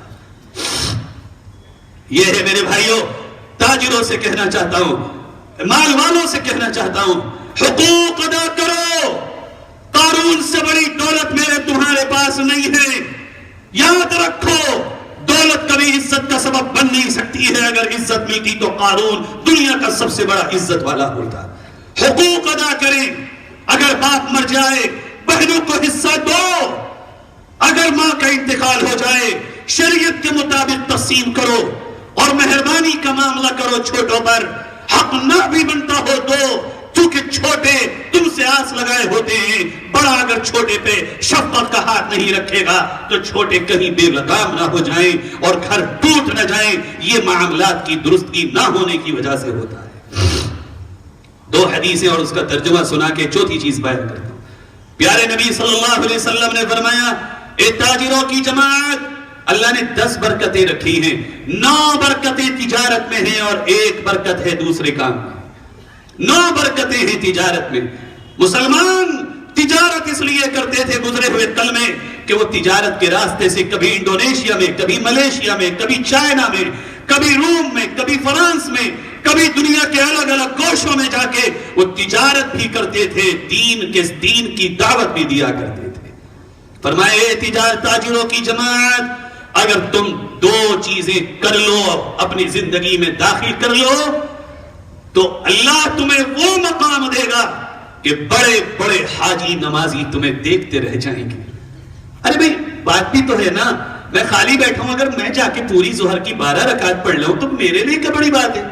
ایک وہ ٹھیلا لگانے والا جس کا گھر اس ٹھیلے سے چلتا ہے، اگر وہ ٹھیلا چھوڑ کے آ رہا ہے اور وہ ظہر کی 12 رکعت ادا کر رہا ہے، اس کی نماز ہے حقیقی نماز، کہ وہ دنیا کما رہا ہے نبی کے کہنے کے مطابق، نماز بھی ادا کر رہا ہے رب کے حکم کے مطابق۔ میں تو خالی بیٹھا ہوں، اگر میں نماز بھی نہیں پڑھ سکتا، مجھ سے بڑا نکما پھر دنیا میں کون ہوگا۔ فرمایا ہے تاجروں کی جماعت، التاجر الصدوق الامین، ارے نیارے ہو گئے تاجروں کے، کہا اگر تاجر اپنے اندر 2 کوالٹی پیدا کر لے، نمبر 1 سچائی، نمبر 2 امانت، تو یہ کل قیامت میں نبیوں کے ساتھ، ولیوں کے ساتھ، شہیدوں کے ساتھ کھڑا ہوگا۔ اس سے زیادہ کوئی اور مقام اگر چاہیے تو میرے بھائی مجھے بتا دو۔ فرمایا تجار یحشرون یوم القیامت فجارا، تاجروں کی جماعت بڑی گناہوں میں ملوث ہوتی ہے، وعدے کو پورا نہیں کرتے، لیکن جو نیک بنے گا نا، تقوی اختیار کرے گا اور سچ بولے گا، کل قیامت میں اللہ اسے عزت عطا فرمائے گا۔ وعدے کو پورا کرنے کی عادت ڈالے میرے بھائیوں، اور آگے چلے۔ چوتھی چیز ہے معاشرت، اپنی فیملی، اپنا خاندان، اپنا گھر، اپنا محلہ، اپنا پڑوس، اپنا گاؤں، اپنا شہر، یہ تمام چیزیں معاشرت میں آتی ہیں۔ کہ اس کو اچھا بناؤ، باپ کا حق ادا کرو، ماں کی خدمت کرو، بیوی کو عاشروہن بالمعروف، اچھا بولو، چھوٹوں کے ساتھ پیار کا معاملہ کرو، بڑوں کے ساتھ عزت کا معاملہ کرو، ہر ایک کا خیال رکھو۔ یہ معاشرت۔ اور 5واں شعبہ ہے اسلام کا اخلاق۔ معاشرت اور اخلاق بالکل ملتی جلتی چیزیں۔ انسان کا گھر، انسان کا اپنا قبیلہ، انسان کا اپنا خاندان، انسان کا اپنا محلہ، انسان کی اپنی بستی یا ملک اس وقت خوبصورت اور پرسکون نہیں بن سکتا جب تک اس کے عادات اور اخلاق اچھے نہ بن جائیں۔ پیارے نبی صلی اللہ علیہ وسلم نے اپنی امت کو اس بات کی تعلیم دی ہے کہ وہ اچھے اخلاق کے ساتھ زندگی گزارے، کیونکہ ایک پیڑ اپنے پھل سے پہچانا جاتا ہے اور انسان اپنے اخلاق سے پہچانا جاتا ہے، اور جس کے اخلاق و عادات اچھے ہوں میرے بھائیوں، وہ ساری دنیا کے لیے عافیت کا، سکون کا، رحمت کا سبب ہوتا ہے۔ اور جس کے اخلاق اچھے نہ ہوں، جس کے عادات اچھے نہ ہوں، جس کے رویے اچھے نہ ہوں، وہ دنیا بھر کے لیے مصیبت اور زحمت اور پریشانی اور مشکل کا سبب ہوتا ہے۔ اس لیے فرمایا اپنی زندگی کو، اسلامی زندگی تم اس وقت تک نہیں بنا سکتے جب تک کہ نبی کے اخلاق کو قبول نہ کر لو، نبی والے اخلاق کو زندگی میں داخل نہ کر لو۔ اور یاد رکھو، دیگر قوموں میں اسلام پہنچانے کا ذریعہ فقط ایک ہے، اخلاق حسن اختیار کر لیں، چونکہ اسلام اخلاق سے پھیلا ہے، تلوار سے نہیں پھیلا ہے۔ میرے بھائیوں، اچھے اخلاق اچھے رویے پیدا کرتے ہیں، برے اخلاق برے رویے پیدا کرتے ہیں، اور اچھے رویے دلوں کو جیت لیا کرتے ہیں، برے رویے دلوں کو چیر دیا کرتے ہیں۔ آئیے ذرا دیکھیں میرے نبی نے احادیث میں اچھی عادات اور اچھے اخلاق کی کیسی فضیلت بیان کی ہے۔ میں چند احادیث میں بیان کرتا ہوں۔ پیارے نبی صلی اللہ علیہ وسلم فرماتے ہیں اکمل المؤمنین احسنهم خلقا، پکا ایمان والا وہ ہے جس کی تم میں سب سے اچھے اخلاق ہوں۔ اچھے اخلاق نہ ہوں، ایمان پورا نہیں ہو سکتا۔ ایمان پورا ہو، اچھے اخلاق نہ ہو، یہ بات دونوں جمع کیسے ہو سکتی ہیں؟ میرے آقا نے فرمایا اچھے اخلاق گناہوں کو اس طرح پگھلا دیتے ہیں جیسے برف پہ پانی ڈالو، برف پگھل جاتا ہے۔ میرے آقا صلی اللہ علیہ وسلم فرماتے ان من خیارکم احسنکم اخلاقا، اے میری امت کے لوگوں، تم میں سب سے اچھا مجھے وہ لگتا ہے جو سب سے اچھی عادت والا ہو۔ فرمایا پیارے نبی صلی اللہ علیہ وسلم نے ان اثقل شیء یوضع فی میزان المؤمن یوم القیامہ خلق حسن. قیامت کے دن جب ترازو میں نام اعمال میں سے گناہ اور نیکیاں تولے جائیں گے تو میرے بھائیوں فرمایا سب سے زیادہ ایمان کے بعد جو بھاری عمل ہوگا وہ اچھے اخلاق اور اچھی عادات ہوں گی. اس سے بھاری عمل ایمانیات کے بعد کوئی نہیں ہوگا. فرمایا حدیث میں 3 دعائیں میرے نبی کی ذکر ہیں. سوچیں ذرا, ہم غور کریں ہمارے نبی سے زیادہ اچھی عادت و اخلاق والا کون ہوگا. لیکن پھر بھی آقا کہہ رہے اللہم احسنت خلقی فاحسن خلقی. اللہ تو نے مجھے تو بہت اچھا بنایا, میرے اخلاق کو بھی اچھا بنا دے. اخلاق کا پیکر ہی اچھے اخلاق کی دعا مانگ رہا ہے. کبھی نبی دعا کرتے تھے اللہم اہدنی لاحسن الاخلاق, اللہ میری رہنمائی کر دے اچھے اخلاق کی طرف. لا یہدنی لاحسنھا الا انت, تیرے علاوہ کوئی مجھے اچھے اخلاق نہیں دے سکتا. اور جہاں سے اخلاق کا چشمہ پھوٹتا ہو, جہاں سے اخلاق سیکھنے والے چلو بھر بھر کے اخلاقیات کا پانی پیتے ہو, وہ ہستی اچھے اخلاق کی دعا رب ذوالجلال سے مانگ رہی ہے. پھر فرماتے واصرف عنی سیئھا, میرے مولا مجھ سے برے اخلاق دور کر دے. ارے میرے نبی کے اندر کوئی برا کا باب ہی نہیں ہے, نبی تو برائیوں سے پاک ہے. پھر بھی کہہ رہے اللہ اگر کوئی برا اخلاق ہو تو دور کر دے. لا یصرف عنی سیئھا الا انت, تیرے علاوہ کوئی میری برائی کو دور نہیں کر سکتا. کیوں؟ اس لیے کہ میرے نبی کی یہ تعلیم ہے مجھے اور آپ کو. سیکھو, اخلاق سیکھنے کی چیز ہے. اور میں نے ترمذی شریف کی ایک حدیث بہت پہلے آپ کو سنائی تھی جس کا شروع کا ٹکڑا رہ گیا تھا. اسی مقام پر آخر والی سنائی تھی, موضوع تھا تکبر, آج موضوع ہے اخلاق. تو اس کا شروع کا ٹکڑا میں آپ کو سناتا ہوں. میرے آقا نے کہا میری امت کے لوگوں الا احدثکم, سنو, ارے کان لگا کے سنو, ارے دل متوجہ کر کے سنو, ارے میری طرف ذرا اپنے ہوش و حواس کو میری طرف کرو. الا متوجہ ہو جاؤ, listen to me please, سنو. کیا میں تمہیں بتاؤں بِأَحَبِّكُمْ إِلَيَّ وَأَقْرَبِكُمْ مِنِّي مَجْلِسًا يَوْمَ الْقِيَامَةِ, قیامت میں جب سب نفسی نفسی کا پکار لگا رہے ہوں گے, جہاں میری شفاعت کو لوگ ترس رہے ہوں گے, جہاں لوگ مجھے ڈھونڈ رہے ہوں گے, تمہیں بتاؤں میں 3 مرتبہ میرے نبی نے یہ الفاظ دہرائے. حدیث میں آتا یقولها 3 مرات. میرے نبی نے کہا میں بتاؤں تمہیں کون سب سے زیادہ مجھے قریب ہوگا, میری مجلس لگی ہوگی, اور اس مجلس میں سب سے زیادہ میرے قریب کون ہوگا, اور کس سے میں قیامت میں سب سے زیادہ محبت کر رہا ہوگا.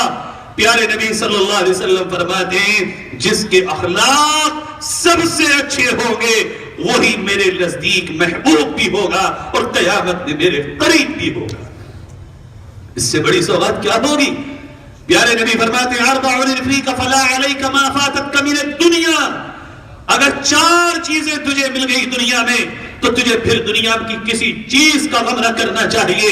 حفظ امانت, امانت کی حفاظت, صدق حدیث, سچ بول, خلیقت حسن, اچھے اخلاق. نمبر 4 عفت فی طعمت, حرام حلال کھانا حلال پینا. اگر یہ 4 نعمتیں کسی کو مل گئیں, آقا کہتے ہیں فلا علیک ما فاتتک من الدنیا, پھر تجھے دنیا کی کسی چیز کے نہ ہونے کا غم نہیں کرنا چاہیے. آئیے میرے نبی سے پوچھیں اخلاق ہیں کیا. ہم تو ایک لفظ بول رہے نا, اخلاق اخلاق اخلاق. صحابی آتے ہیں نبی کی خدمت میں, یا رسول اللہ وما حسن الاخلاق, آقا یہ حسن اخلاق اچھے اخلاق ہیں کیا. آپ نے فرمایا حسن الاخلاق تصل من قطعك, تعطي من حرمك, وتعفو عن من ظلمك.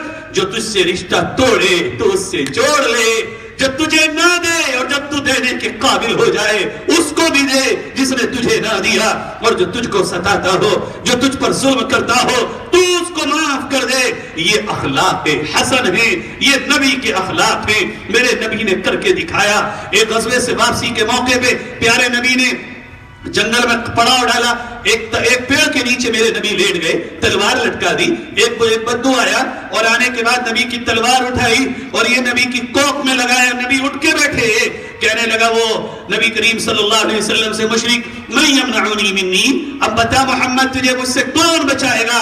آپ صلی اللہ علیہ وسلم نے فرمایا یمنعنی اللہ، میرا اللہ مجھے بچائے گا۔ اس کے ہاتھ سے خوف سے تلوار گر گئی، نبی نے اٹھائی، آپ نے فرمایا ان تشہد ان لا الہ الا اللہ، تو کلمہ پڑھ لے، مسلمان ہو جا۔ کہنے لگا نہیں کلمہ نہیں پڑھوں گا، کلمہ نہیں پڑھوں گا۔ آپ نے فرمایا اچھا نہیں پڑھے گا، ایک کام کر، ہم سے جنگ مت کر رہا۔ کہا ہاں جنگ نہیں کروں گا، اور کانپ رہا ہے۔ پھر آپ نے فرمایا اچھا یہ بتا اب تجھے کون بچائے گا؟ کہنے لگا مجھے تو تم ہی بچاؤ گے، تمہارے علاوہ کوئی نہیں بچائے گا۔ جبکہ نبی کو قتل کرنے کھڑا ہے، نبی کی جان لینے کھڑا ہے، نبی کو مارنے کھڑا ہے، نبی کو دکھ پہنچانے کھڑا ہے، لیکن میرے نبی کہتے جا میں نے تجھے معاف کر دیا، میری طرف سے تو معاف کی۔ یہ ہے میرے نبی نے جو ظلم کرنے آیا اسی کو معاف فرما دیا، اسی کو معاف فرما دیا۔ اور معاف فرمائے نہیں ہے میرے بھائیوں، بلکہ میرے نبی نے اگر معافی مانگنے کا موقع آیا تو معافی مانگنے میں بھی اپنے آپ کو پیچھے نہیں چھوڑا۔ میرے نبی بھلا معافی مانگنے کی ضرورت، اور وہ بھی صحابہ سے جنہوں نے اپنا جان مال، اپنی آبرو عزت سب کچھ نبی کے نام پر لٹا دیا تھا۔ ایک موقع آتا ہے غزوہ حنین کا، یہ فتح مکہ کے بعد غزوہ ہوا، اس میں پہلی مرتبہ میں ہار ہو گئی، بھگدڑ مچ گئی صحابہ میں۔ ایک صحابی نکل رہے ہیں نبی کریم صلی اللہ علیہ وسلم کے قریب سے، آپ کے پیر مبارک پر ان صحابی رسول کا جوتا رکھ گیا۔ آپ نے اپنی چھڑی سے انہیں ہٹایا اور فرمایا اوجعتنی، تو نے مجھے دکھ پہنچایا۔ اب یہ صحابی گئے اور کہتے ہیں میری رات کیسے گزری، ایک ایک پل میرے لیے پہاڑ بن گیا کہ میں نبی کو دکھ پہنچانے والا بن گیا۔ صبح ہوئی، نبی نے اعلان فرمایا، نبی ادھر صحابی پریشان ہے کہ نبی کو دکھ پہنچ گیا، لیکن ہائے میرے نبی نے مجھے تمہیں یہ سکھایا ہے معاف کر دو، اور اگر معافی مانگنے کا موقع آئے چھوٹے بن کے معافی مانگ لو، اس لیے کہ تمہارے نبی سے بڑی ہستی اس کائنات میں خدا کے بعد کوئی نہیں ہے۔ جب نبی صبح کو ایک عمل کر کے دکھاتے ہیں، یہ ساری دنیا انسانیت اپنا سر پیٹتے رہ جائے، میرے نبی کا نمونے کا ایک ذرہ بھی پیش نہ کر سکے۔ اخلاق سکھائے نا، معاف کرنا۔ صبح اعلان ہوا، رات جس کا جوتا نبی کے رات جس کا پیر نبی کے پیر پہ پڑ گیا تھا، آقا بلا رہے ہیں۔ اب یہ کانپ گئے، اللہ میں تو گیا، نبی کو دکھ پہنچ گیا، میں تو ایمان سے بھی گیا، اب پتہ نہیں کیا ہوگا، تڑپ رہے گئے نبی کے سامنے۔ پیارے نبی صلی اللہ علیہ وسلم نے فرمایا اے بھائی، رات تیرا پیر میرے پیر پہ پڑ گیا تھا، میں نے تیرے ہلکی سی ڈنڈی مار دی تھی، تجھے تکلیف ہوئی ہوگی، ایک کام کر، تو اپنے محمد نبی کو معاف کر دے، میں تجھ سے معافی مانگتا ہوں، مجھے معاف کر دے، اور یہ 80 گھوڑے یا 80 اونٹ میں تجھے ہدیے میں دیتا ہوں، اس کو لے لے۔ ان کا روتے روتے برا حال، یا رسول اللہ آپ مجھ سے معافی مانگ رہے ہیں، تکلیف تو میں نے دی ہے۔ میرے بھائیو، اس عمل سے میرے نبی نے کتنا بڑا اور بلند اخلاق مجھے آپ کو سکھایا ہے۔ ہم اپنی ناک لیے پھرتے ہیں، ناک ناک ناک، یاد رکھو اچھے اخلاق ہی ہیں جو دنیا میں امن و امان کا ذریعہ بن سکتے ہیں، جو انسانیت میں مجھے اور آپ کو اعلیٰ مقام پر فائز کر سکتے ہیں۔ یہ میرے بھائیو، ذرا ایک واقعہ اور میں آپ کو سناتا ہوں اور بات کو بہت جلدی سمیٹنے کی طرف لے کے آ رہا ہوں۔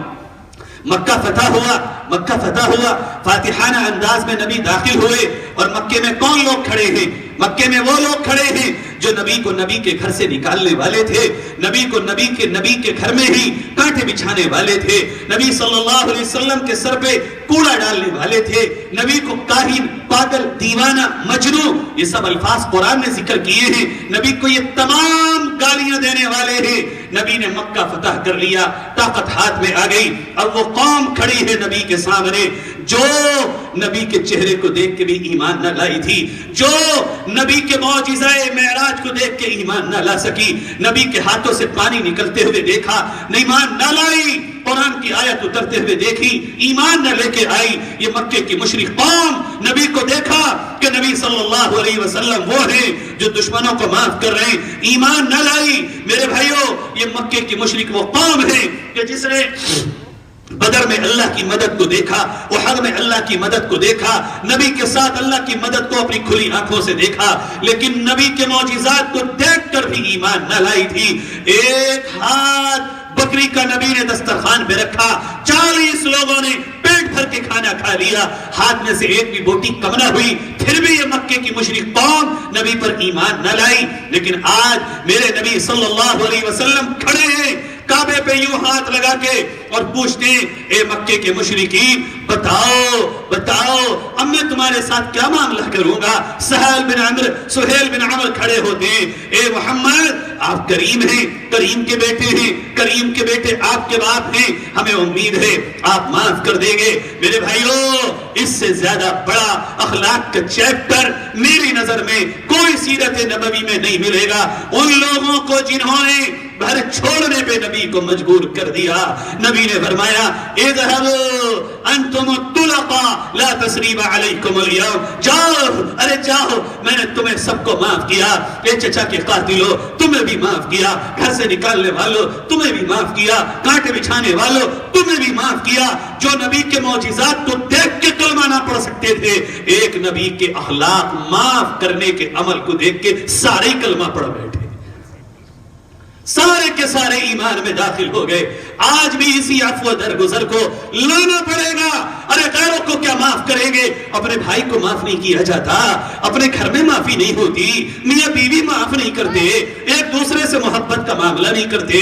میرے بھائیوں، معاف کرنا سیکھیں۔ اللہ قرآن میں کہہ رہا ہے وَلْيَعْفُوا وَلْيَصْفَحُوا أَلَا تُحِبُّونَ أَن يَغْفِرَ اللَّهُ لَكُمْ۔ بھائی میرے رب میں قربان جاؤں تیرے انداز خطاب پر۔ اللہ کہہ رہا کہ تم چاہتے ہو اللہ تمہیں معاف کرے، اگر اللہ سے تم اپنے آپ کو معاف کرانا چاہتے ہو وَلْيَعْفُوا وَلْيَصْفَحُوا تو میرے بندوں سے بھی نظر ہٹا لیا کرو، میرے بندوں کو بھی تو معاف کر دیا کرو۔ ہمارے اخلاق آج انتقامی ہیں، جیسے کتے سا ٹٹ فور ٹیٹ، یہ ہمارے اخلاق ہیں، معاف کرنے والے اخلاق نہیں ہیں۔ میرے بھائیوں، میرے نبی نے فرمایا من سلم المسلمون من لسانه ويده، زبان کو روکنا اخلاق کا ایک بالکل نیچے کا درجہ ہے، اخلاق کا ایک اعلیٰ درجہ ہے۔ اعلیٰ درجہ یہ ہے معاف کرو۔ حضرت ابو دردہ رضی اللہ عنہ جا رہے ہیں، پیچھے سے کچھ گالی دینے والے نوجوان آ گئے، اور بڑی پوری گالیاں صحابی رسول کو دے رہے ہیں۔ حضرت ابو دردہ رکے، کہنے لگے سنو، جو تم مجھے گالی دے رہے ہو نا، میری ابھی تھوڑے دن کے بعد موت ہوگی، پھر ایک گھاٹی آئے گی، اگر اس گھاٹی میں پار ہو گیا، اگر میں گر گیا تو جو تم مجھے گالیاں دے رہے ہو میں تو اس سے بھی زیادہ کا حقدار ہوں، اور اگر پار ہو گیا میں اور جنت مجھے مل گئی تو تمہاری گالیوں سے مجھے کوئی فرق نہیں پڑتا۔ یہ نبی نے صحابہ کو اخلاق سکھائے۔ ایک اللہ کے ولی گزرے احنف بن قیس، ایک لڑکا ان کے پیچھے لگا، اپنے گھر جاتے ہوئے گندی گالیاں دے رہا ہے، گندی گالیاں۔ اور نبی کو تو مانتے ہیں، صحابہ کو تو مانتے ہیں، ولیوں کو تو مانتے ہیں، تو نبی کی کون مانے گا؟ صحابہ کی کون مانے گا؟ ولیوں کی کون مانے گا؟ کا میں مانوں کی کوئی اور مانے؟ یہ دوہرے پیمانے نہیں چلیں گے۔ کا بھی مجھے ماننا ہوگا، کی بھی مجھے ماننی ہوگی۔ میرے بھائیوں، یہ احنف بن قیس رضی اللہ رحمت اللہ علیہ جا رہے ہیں، جب ان کی بستی قریب آ گئی، قربان جاؤں میں اللہ کے اولیاء کرام کے اخلاق پر، صحابہ کے اچھی عادات پر، نبی کے اخلاق پر رکے اور کہنے لگے اے نوجوان دیکھ، یہ آگے میری بستی آ رہی ہے، اگر تجھے جتنی گالی دینا ہے دے لے، چونکہ میرے خاندان کے لوگوں نے اگر سن لیا تو تجھے ماریں گے، میں یہاں رک جاتا ہوں، تو گالی دے، میں نے تجھے ایڈوانس میں معاف کر دیا۔ یہ اخلاق ہیں، معاف کرنا سیکھیں، آپس میں جوڑ سیکھیں۔ میرے نبی نے اخلاق سے جوڑ سکھائے ہیں، توڑ نہیں سکھائے ہیں۔ اور ایک ادنا اخلاق ہے، ایک اعلیٰ اخلاق ہے۔ اعلیٰ اخلاق ہے معاف کرنا، ادنا اخلاق ہے جو ہم سنتے رہتے ہیں کہ بھلا کسی کا کر نہ سکو تو برا کسی کا نہ کرنا۔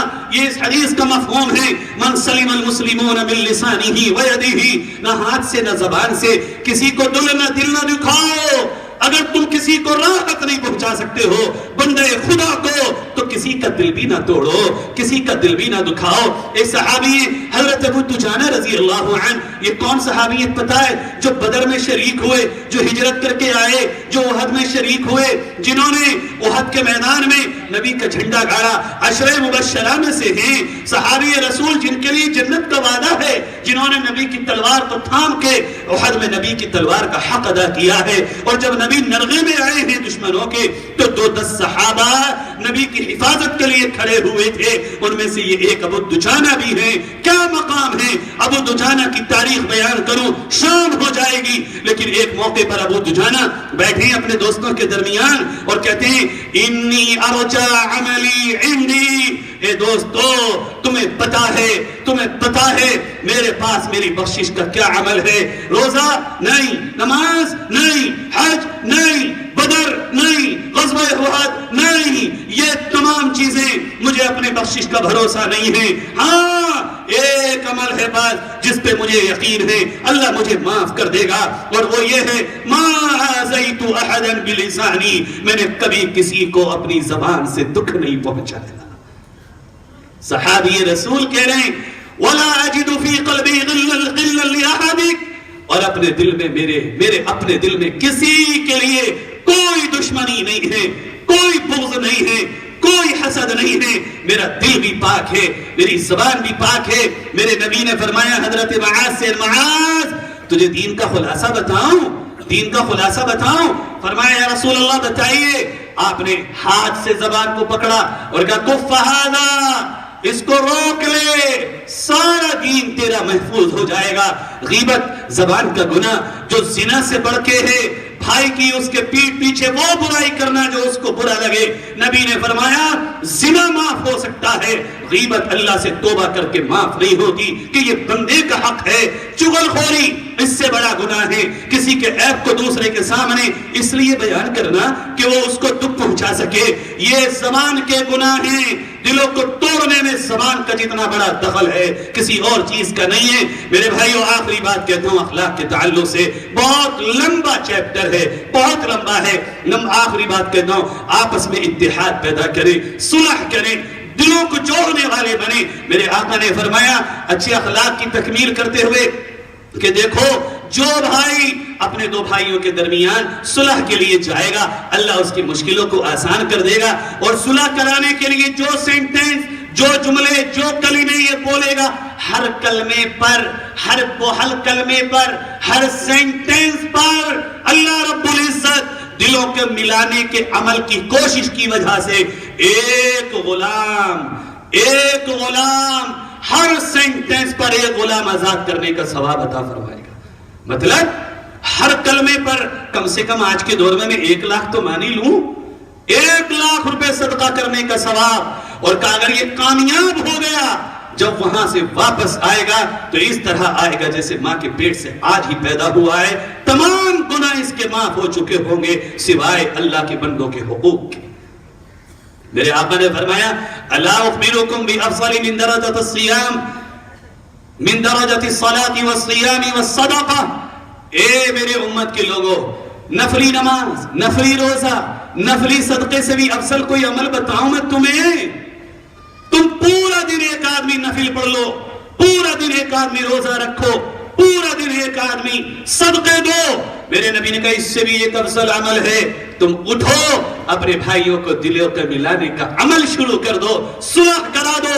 نفل روزہ، نفل نماز، نفل صدقے سے افضل ہے یہ عمل. اور فرمایا جھگڑا فساد ذات البین الحالقہ، آپس کا جھگڑا دین کو مونڈنے والا ہے. ہم لوگ سمجھتے ہیں جھگڑے کوئی بات ہی نہیں ہے. آؤ ایک سوغات بتاتا ہوں. میرے نبی نے فرمایا اگر کوئی غلط ہے، ناجائز مقدمہ کسی سے رکھتا ہے یا ناجائز لڑائی، اگر وہ ناجائز ہے اور اسے پتا ہے اللہ کی رضا کے لیے وہ اپنے معاملے کو حل کر لے اور کمپرومائز کر لے، اللہ فی ربض الجنہ، نبی کریم فرماتے ہیں میں گارنٹی لیتا ہوں جنت کے کنارے میں اسے گھر بنوانے کی. فرمایا ایک بندہ حق پر ہے، حق پر ہوتے ہوئے اگر کوئی جھگڑا چھوڑ دے، فرمایا میں گارنٹی لیتا ہوں جنت کے بیچوں بیچ اس کا گھر بنوا. میرے نبی فرما رہے ہیں انا زعیم کا لفظ حدیث پاک میں آتا ہے، میں ذمہ دار ہوں جنت کے بیچوں بیچ تمہیں گھر دلانے کا. اور اگر تم اخلاق کو اونچا کر لو تو پھر جنت کے اعلیٰ سے اعلیٰ حصے پہ تمہارا نبی تمہیں گھر دلانے کی ذمہ داری لیتا ہے. میرے بھائیوں، اتحاد کے لیے، صلح کے لیے، دلوں کو ملانے کے لیے حضرت مولانا مہاجر مکی رحمت اللہ علیہ فرماتے ہیں 2 کام کرنے ہوں گے. نمبر 1 تواضع، نمبر 2 ایثار. تواضع کا مطلب یہ ہے ہم میں سے ہر ایک یہ سمجھے کہ میں اس سے کم ہوں، فی الحال یا فی المآل، کرنٹ یا فی فیوچر. ان پریزنٹ یا ان فیوچر میں اس سے اچھا نہیں، یہ مجھ سے اچھا ہے، کس طرح؟ کیا پتا اللہ مجھ سے اس سے زیادہ محبت کرتا ہو، آج کرتا ہے، یا ہو سکتا ہے میں مر جاؤں اور یہ میرے مرنے کے بعد اللہ کے نزدیک مجھ سے زیادہ پیارا بن جائے۔ یہ تواضع ہے، کہا یہ پیدا کرو، جھگڑے ختم ہو جائیں گے۔ کہا مردوں ایثار یہ ہے کہ میری یہ چاہت ہو، میرا اپنا کام بنے یا نہ بنے، اپنے مسلمان بھائی کو آسانی پہنچا دوں، مجھے بھلے ہی نفع ہو یا نہ ہو، اپنے بھائی کو نفع پہنچا دوں، میں کھاؤں یا نہ کھاؤں لیکن اپنے بھائی کو کھلا دوں، میں پیوں یا نہ پیوں اپنے بھائی کو پلا دوں۔ کہ یہ وہ ایثار ہے جو صحابہ میں کوٹ کوٹ کے تھا۔ اگر دوسرے کو نفع کی سوچ اور دوسرا اپنے اندر تواضع آ جائے تو جھگڑے سارے مٹ جائیں گے۔ یہاں طے کریں کہ ہم آج سے ہی جھگڑے مٹانے کا عمل، محبت کا عمل، اللہ نے کہا ایک بات بہت ضروری رہ جائے گی، اللہ نے قرآن میں کہا بول بھی اچھے بولو، بول بھی اچھے بولو، قل لعبادی یقول التی ہی احسن ان الشیطان ینزغ بینہم، بول بھی بڑے پیارے بولو، کیونکہ شیطان کڑوے بولوں کو ہتھیار بنا کے دلوں کو پھاڑ دیتا ہے۔ اور فرمایا کیسے بولو، ادفع بالتی ہی احسن السیئہ فإذا الذی بینک وبینہ عداوۃ کأنہ ولی حمیم، اتنے پیارے بول بولو کہ کٹر دشمن تمہارے بول سن کے، تمہارا ٹاکنگ اسٹائل دیکھ کر کے تمہارا کٹر دوست بن جائے، تمہارا پکا دشمن تمہارا اپنا بن جائے، ایسے بول بولو۔ اب دو طرح کے نظریے ہیں، ایک یورپ کا نظریہ، ایک ہمارا نظریہ۔ اہل یورپ کا نظریہ ہے کسٹمر آئے تو اچھا بول بولو، اپنے مطلب کے لیے اچھا بول بولو، اپنا کام نکلے تو اچھے بنو، چھپ کے کھڑے ہو جاؤ، مسکرا کے بولو۔ یہ انگریزوں کا نظریہ ہے۔ میرے نبی نے جو اچھے بول کا نظریہ دیا وہ یہ، اچھے بولو، اللہ کی رضا کے لیے ہر ایک سے بولو، چاہے اس کی ناک سے رینت نکل رہی ہو اس سے بھی اچھا بولو، چونکہ تمہارا مقصود اللہ تبارک و تعالیٰ کی رضا ہے۔ آخری ایک واقعہ سنا کے میں اپنی بات ختم کرتا ہوں کہ اب جھگڑوں کو ایک نیت کے ساتھ ختم کر سکتے ہیں، اخلاق کو اچھے بنا سکتے ہیں۔ بے نیت کریں انشاءاللہ ایمان سیکھیں گے انشاءاللہ۔ میری مائیں بہنیں یہ طے کر کے اٹھیں، ایمان سیکھیں گے انشاءاللہ، اپنے معاملات کو اسلامی بنائیں گے، اپنی عبادات میں ہم مضبوطی لائیں گے، اپنی معاشرت اور اپنی فیملی میں اسلامی زندگی پیدا کریں گے اور اپنے اخلاق کو اچھا کریں گے، جھگڑوں کو ختم کریں گے انشاءاللہ۔ ایک حاجی صاحب تھے، حج پہ گئے ہوئے تھے، حرم میں جا رہے ہیں، جاتے جاتے کسی چور نے، چونکہ ہر طرح کا آدمی وہی ہر طرح کا آدمی مل جاتا، اس نے ان کا تھیلا چھین لیا، وہ چلے گئے، وہ تو چلے گئے لیکن یہ جو چور تھا نا یہ اندھا ہو گیا۔ وہ جو اندھا ہوا تو رونے لگا، چیخنے لگا، مجھے معاف کرا دو، پتہ نہیں کون بندہ خدا کا وہ نیک تھا، میں نے اس کی چوری کر لی، میں اندھا ہو گیا۔ وہ لوگ اکٹھے ہوئے پوچھنے لگے بھئی کوئی علامت بتا، کون تھے وہ، کیسے تھے؟ اچانک وہ سامنے سے آ رہے، دیکھا ارے یہ تو اللہ کے ولی فلاں ہیں۔ کہا حضرات اس نے آپ کا تھیلا چھین لیا تھا اور یہ اندھا ہو گیا، آپ نے بد دعا کر دی، آپ اس کے لیے دعا فرما دیجئے، اللہ اس کو نگاہ دے دے۔ وہ بیٹھ گئے، رونے لگے، کہنے لگے میرے بھائیو میں کیسے اپنے مسلمان بھائی کے لیے بد دعا کرتا، میرے نبی نے تو گالی دینے والوں کو دعائیں دی ہیں، میرے نبی نے تو پرایوں کے لیے بھی دستے دعا بلند کیے ہیں، میرے اس نے جب یہ تھیلا چھینا تو دل تو دکھا لیکن اسی وقت میں نے اس کو معاف کر دیا، یہ سوچ کر کہ میرے نبی نے کل طے فرمایا کل قیامت میں جنت میں اس وقت تک نہیں جاؤں گا جب تک امت کے مسائل کو حل نہ کرا لوں، اور اگر میں اس مسئلے کو یہیں پر دفن نہ کروں تو میرا بھی مقدمہ اللہ کی عدالت میں پیش ہوگا، اور جتنی دیر میرے مقدمے کو اللہ کی عدالت میں لگے گی اتنی دیر میرے نبی کو جنت میں جانے میں لگے گی۔ میرا دل نہ مانا کہ میں نبی کے جنت میں جانے کے دیری کا سبب بن جاؤں، اس لیے میں نے معاف کر دیا۔ اپنے دلوں کو اسی نیت کے ساتھ صاف کر لیں۔ اللہ تبارک و تعالی ہمارے آپ کے یہاں آنے کو بے حد قبول فرمائے۔